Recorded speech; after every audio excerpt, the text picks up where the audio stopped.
Bueno, empezaremos con la primera pregunta del examen 2019, que nos dice, ¿cuál de las siguientes es un ejemplo de una propiedad física? Bueno, para empezar, ¿qué es una propiedad física? Esta vendría siendo la característica que tiene una sustancia pero que no implica algún cambio en su composición. Bueno, a partir de esto ya podemos deducir cuáles de estas opciones sí son propiedades físicas. Primero tenemos a la solubilidad, que vendría siendo la capacidad que tiene una sustancia para disolverse en un líquido. Esta no implica algún cambio en la composición de la materia, por lo que sí vendría siendo una propiedad física. También tenemos a la corrosividad, que vendría siendo el proceso de degradación de una sustancia a partir de una reacción óxido-reducción. Como mencioné, esta implica una reacción óxido-reducción, por lo tanto es una propiedad química. Luego tenemos a la explosividad, que es la característica que muestra una sustancia para convertirse en gas siempre y cuando exista una causa externa como una fuente de calor. Esta vendría siendo una propiedad química, porque una sustancia se va a transformar en ciertos gases como dióxido de carbono, entre otros. Luego tenemos a la densidad, que es una magnitud que nos muestra qué tanta masa hay en un determinado volumen. Por lo tanto, este no implica algún cambio en la composición de la materia, por lo que sí vendría siendo una propiedad física. Bueno, a partir de esto deducimos que las propiedades físicas serán la solubilidad y la densidad. Por lo tanto, la opción correcta es la E.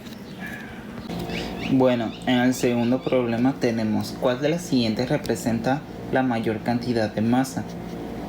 Como pueden observar, los 5 incisos muestran diferentes unidades, por lo que lo más recomendable es convertir todo a una misma unidad. En este caso yo elegí gramos. Por lo tanto, en el inciso A tenemos 2.0 por 10 a la 3 miligramos. Primero quitamos la notación científica para convertirlo a gramos, que sería 2 por el 10 a la 3, que vendría siendo 1000. Esto nos da 2000 miligramos. Y como ya lo saben, para convertir de miligramos a gramos, solamente lo dividimos entre 1000, lo cual nos da 2 gramos. Luego, el inciso B nos dice 9 decigramos. Para convertirlo a gramos, solo lo tenemos que multiplicar por el factor de conversión, que vendría siendo un decigramo es equivalente a 0.1 gramos, por lo que multiplicamos 9 por 0.1 y nos da 0.9 gramos. En el inciso C tenemos 0.001 kilogramos. Como ya lo saben, para convertir de kilogramos a gramos solamente multiplicamos por 1000, como se muestra aquí, lo cual nos da 1 gramo. El inciso D nos dice 1.5 por 10 a la 6 microgramos. Recordemos que el factor de conversión de microgramos es 1 por 10 a la menos 6 gramos, por lo que lo multiplicamos y nos da 1.5 gramos. Y por último el inciso E nos dice 2.5 por 10 a la 12 picogramos. El factor de conversión de picogramos a gramos es de 1 por 10 a la menos 12 gramos, por lo que al momento de multiplicarlo nos da 2.5 gramos. Bueno, a partir de estos resultados ya podemos deducir cuál es el mayor, que vendría siendo el inciso E, 2.5 gramos. Para este problema es importante tener en cuenta cuáles son los factores de conversiones de cada uno, y para ello es importante estudiarlos. El tercer problema nos dice, a una atmósfera de presión, el mercurio solidifica a menos 40 grados Fahrenheit. Expresa esta temperatura en grados centígrados y Kelvin. Para este problema es necesario tener en cuenta que debemos de aprendernos muy bien cuáles son las fórmulas de conversión de energía, ya sea para de grados Fahrenheit a centígrados y de centígrados a Kelvin. En este caso ya noté cuál es la fórmula necesaria para convertir de grados Fahrenheit a centígrados, que es los grados Fahrenheit menos 32 entre 1.8. Y a partir de esta ya podemos calcular todo lo demás. Y tenemos los menos 40 grados Fahrenheit que nos dan en el problema menos 32 entre 1.8. Esto nos da como resultado menos 40 grados centígrados. A partir de este resultado, que es muy fácil encontrar cuánto es equivalente a grados Kelvin, porque solo sumamos 273. Esto nos da como resultado 233 grados Kelvin. Por lo que el inciso correcto es el B. Continuamos con el cuarto problema, que nos dice: la densidad del magnesio es 1.7 gramos sobre centímetro cúbico y la densidad del hierro es 7.9 gramos sobre centímetro cúbico. Considera un bloque de hierro con una masa de 819 gramos. ¿Cuál es la masa de un bloque de magnesio que contiene el mismo volumen que el bloque de hierro? Bueno, primero hay que recordar que la fórmula de la densidad es igual a masa entre volumen. Y como queremos obtener primero el volumen del bloque de hierro, simplemente despejamos y nos quedaría que el volumen es igual a la masa entre la densidad. Una vez que tenemos esta fórmula, ya podemos calcular cuánto es el volumen del hierro para poder utilizarlo y calcular cuál es la masa del bloque de magnesio. Y dividimos 819 gramos entre 7.9 gramos sobre centímetro cúbico. Esto nos da como resultado 103.67 centímetros cúbicos. Ya a partir de este volumen podemos calcular cuál es la masa del bloque de magnesio, porque ya tenemos también la densidad. Solamente tenemos que despejar de la fórmula esta la masa y nos queda que es igual al volumen por la densidad.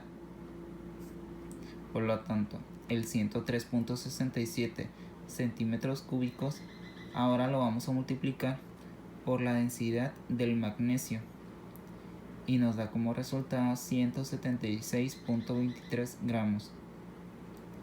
Y a partir de la observación de los incisos, el resultado que más se aproxima es 1.8 por 10 a la 2 gramos. Solamente este resultado se redondea y se pone en notación científica. Y el resultado correcto es el inciso A. El quinto problema nos dice: ¿cuántos protones, neutrones y electrones hay en un átomo de cloro 35? Para empezar, el número que nos dan aquí vendría siendo la masa que tiene el cloro. Por lo tanto, todavía no sabemos cuál es su número atómico. Este lo pueden observar en la tabla periódica que tienen ustedes y pueden observar que es 17. Recordemos que el número atómico representa el número de protones y electrones que tiene cada elemento. Por lo tanto, el átomo de cloro 35 tendría 17 protones y también 17 electrones. Solamente nos falta calcular cuál es el número de neutrones. Y recordemos que se calcula restándole a la masa atómica el número de protones, porque en el núcleo recordemos que hay tanto protones como neutrones. Por lo tanto, hacemos la resta de la masa atómica menos los protones, que es 35 menos 17, y obtenemos 18 neutrones. Por lo tanto, a partir de lo deducido, la opción correcta es la E. La pregunta 6 nos dice, dos isótopos de un elemento difieren en su... Hay que tener en cuenta cuál es la definición de los isótopos, que vendrían siendo los átomos de un mismo elemento cuyos núcleos tienen una cantidad diferente de neutrones. Como son átomos de un mismo elemento, no van a diferir en su símbolo químico ni en su número atómico. Y recordemos que el número atómico también representa el número de protones y de electrones. Por lo tanto, la opción correcta es la B. La pregunta 7 nos dice, ¿el nombre correcto de este compuesto es? Bueno, para ello tienen que estudiar muy bien la tabla de cationes, aniones y radicales, que creo que ya se las proporcionó mi Ana Berta. Pero, de todas formas, deduciremos a partir de los iones que están unidos su nombre. NH4 recibe el nombre de ion amonio y tiene una carga positiva. Y el ion de nitrógeno y dióxido forman el ion nitrito. Por lo tanto, al momento de unirse, forman nitrito de amonio. La pregunta 8 nos dice, el nombre correcto en el sistema Stock para cobre y sulfato con la unión de 5H2O es... Bueno, para ello tenemos que deducir primero cuál es el nombre de cada uno. Al observar este compuesto, vemos que están unidos el ion sulfato con el cobre. Recordemos que el sulfato tiene una carga de -2. Como en este problema no muestra un subíndice, deducimos que la carga del cobre es de 2, por lo que vendría siendo sulfato de cobre 2. Luego, al observar cuántas moléculas de agua tiene, podemos ver que son 5, por lo que recibe el nombre de sulfato de cobre 2 pentahidratado. Y la opción correcta es la B. El problema 9 nos dice, carbono grafito y carbono diamante son ejemplos de... Para esto solo es necesario saber un poco de teoría. Recordemos que el carbono puede formar otras moléculas a partir de este mismo, pero que poseen otro tipo de estructura. Esto recibe el nombre de alótropos. Por lo tanto, la opción correcta es la B. El problema 10 nos dice cuántos gramos de ácido acetil salicílico están presentes en 1.32 por 10 a la menos 2 moles de la aspirina. Bueno, primero tenemos que saber cuál es la masa atómica de la aspirina para posteriormente utilizarla en esta fórmula y calcular los gramos. Lo primero, calculé la masa atómica de la aspirina, multiplicando la masa atómica de cada elemento por su subíndice. Después lo sumé y me da como resultado 180 gramos moles. A partir de la fórmula planteada anteriormente, tenemos que los gramos es la multiplicación de la masa atómica por los moles.